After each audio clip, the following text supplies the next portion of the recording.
echo of his car. Dear brothers and sisters, I greet you in the wonderful name of our Lord and Savior Jesus Christ. मेरे प्यारे भाइयों और बहनों, आप सभी को प्रभु यीशु की अद्भुत नामों से नमस्कार करना चाहता हूं। Good morning to you. सभी को सुप्रभात। I would like to share something today in a different angle. परमेश्वर के वचन से आज मैं कुछ बातें को बताना चाहता हूं। The title is Way of Tribulation is the Way of Victory. और उस शीर्षक का नाम है कि क्लेश हो करके जाना ही कि विजय को पाना। This is available in Acts chapter 14 verses from 22 to 24. और ये बातें को हम देखते हैं प्रेरितों का काम उसकी 14 अध्याय 20 से लेकर के 23 पद तक।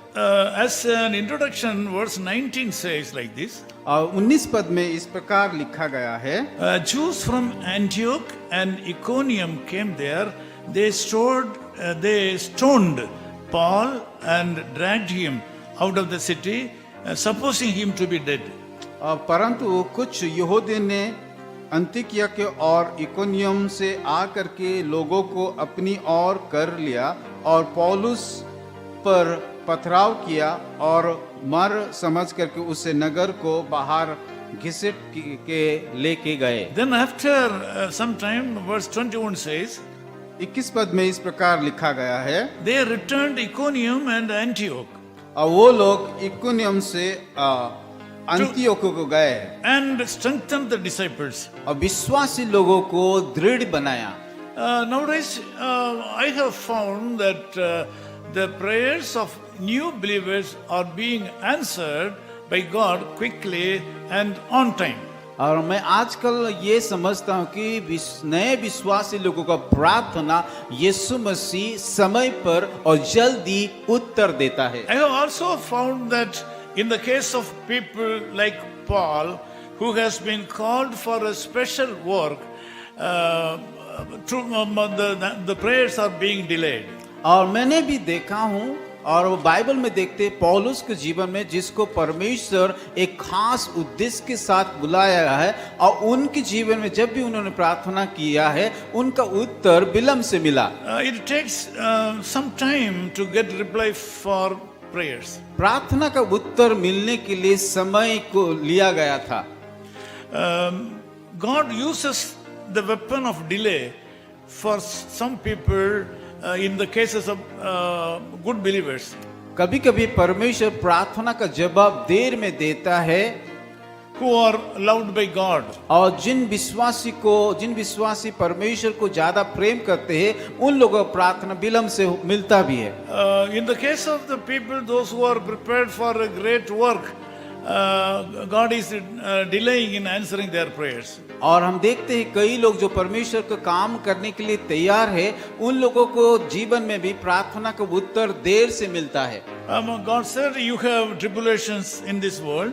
परमेश्वर कहता है कि इस संसार में तुम्हें क्लेश को होकर के जाना पड़ेगा। Enter through the narrow way.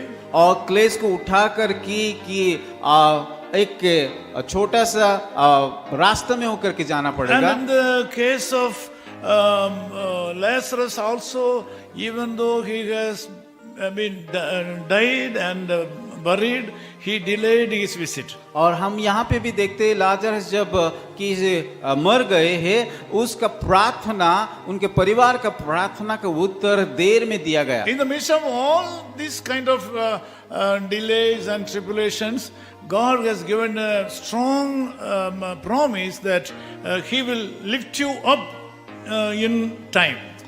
ये हमारे जीवन में कभी कभी दुख आता है, क्लेश आता है, उनकी मध्य में परमेश्वर सही समय प्रार्थना का उत्तर दे करके अपना सिर को ऊंचा उठाने के लिए तैयार है। I will lift you up in my time. मैं अपनी समय में आप लोगों का प्रार्थना का जवाब दे करके मैं महिमा पाऊं। In this situation, what is the part of a believer? और इस प्रकार का परिस्थिति समय विश्वासी का क्या रोल होना चाहिए? To get victory over these tribulations, you have to do three things to get victory. और जब इस समस्या को पार होने के लिए हमें और विजय पाने के लिए हमारा जीवन में 3 बातों को करना चाहिए। In verse 23, Paul says this remedy. और पौलुस ने 23 पद में उसका की राहत या उसका उद्धार का रास्ता को The बताया। remedy is fasting, और उसका उद्धार का कि ये रास्ता है कि उपवास करना, praying, प्रार्थना करना submitting. और आप परमेश्वर के सम्मुख में अपने आप को अधीन करना। I would like to tell you something regarding the fasting and prayer. और मैं आप लोग को आज की उपवास के संबंध में कुछ बताना चाहता हूँ। Some Christians are very much afraid of the fasting. कई विश्वासी लोग उपवास करने के लिए डरते हैं। They think that fasting means they should fast 41 days or 21 days without eating, drinking anything. और वो लोग सोचते हैं कि उपवास का मतलब ये है कि कभी कभी 40 दिन 21 दिन को बिना खाए पिए उपवास प्रार्थना करना चाहिए बोल के। Please understand that I am a pastor who is running churches for the past more than 45 years and with a ministerial experience of 53 years. और मैं अपने अनुभव से बोलना चाहता हूँ कि मैं लगभग 45 साल से कि पासवान की सेवा करके आ रहा हूँ और मेरा सेवा कम से कम 53 साल तक मैंने सेवा करके आ रहा हूँ। When you have to fast and pray, जब हम उपवास के साथ प्रार्थना करते हैं, number one is avoid your possible foods. पहला चीज हमें करना है कि जो भी आसपास जो खाना हम खाते हैं उसको हम की दूर रखना है। Nowadays, sugar patients are prevalent in our country. और आजकल हमारे देश में बहुत सारे लोगों को डायबिटीज का बीमार है। So now you can do one thing. If you are taking the 4 idlis in the morning, you take 2.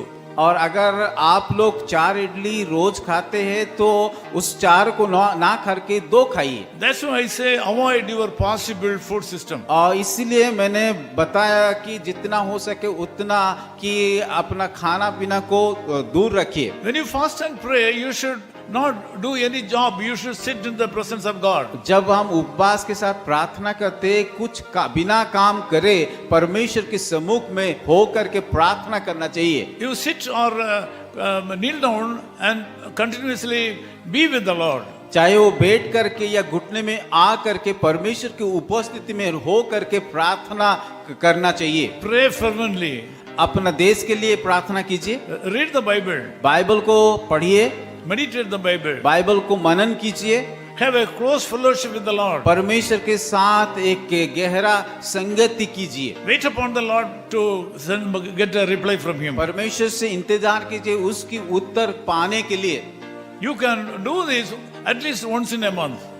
महीना में एक बार ये इस प्रकार का प्रार्थना कीजिए। You will see great changes. और आपका जीवन में एक बड़ा सा अंतर परिवर्तन लाएगा। I am sure the Lord will give you victory over all your tribulations. मैं विश्वास करता हूँ कि आप लोग के हर एक दुख कष्ट को वो जरूर जय पाने के लिए मदद करेंगे। You should fast. आप लोग उपवास कीजिए, प्रार्थना कीजिए and submit yourselves to the will of और God. अपने आप को परमेश्वर की इच्छा के अनुसार परमेश्वर के हाथों में सौंपिए। Thirdly, you should submit yourselves to the will of God. और तीसरी बात मैं बताना चाहता हूँ कि परमेश्वर की इच्छा के ऊपर अपने आप को सौंपना है। You should submit to live according to the will of God. परमेश्वर की इच्छा अनुसार की जीवन को बिताने के लिए अपने आप को परमेश्वर के सम्मुख में सौंपना चाहिए। To serve Him उसकी सेवा diligently. करने के लिए।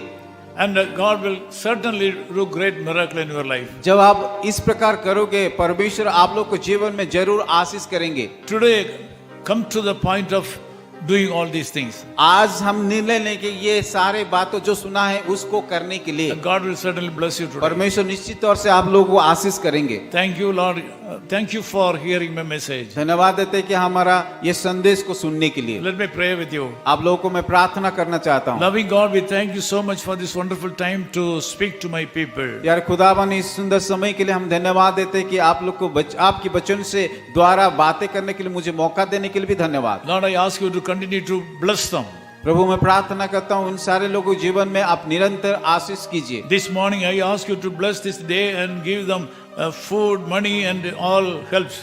प्रभु मैं आज की सुबह प्रार्थना करता हूँ उन सारे लोगों को तमाम रीति से आप आशीषित कीजिए, Bless their families. उनके परिवार को आशीषित कीजिए। And thank you so much for this wonderful time. धन्यवाद देते फिर से आज इस सुंदर अवसर के लिए। In Jesus' name we pray. यीशु मसीह के नाम से हम मांगते हैं, Amen. आमीन।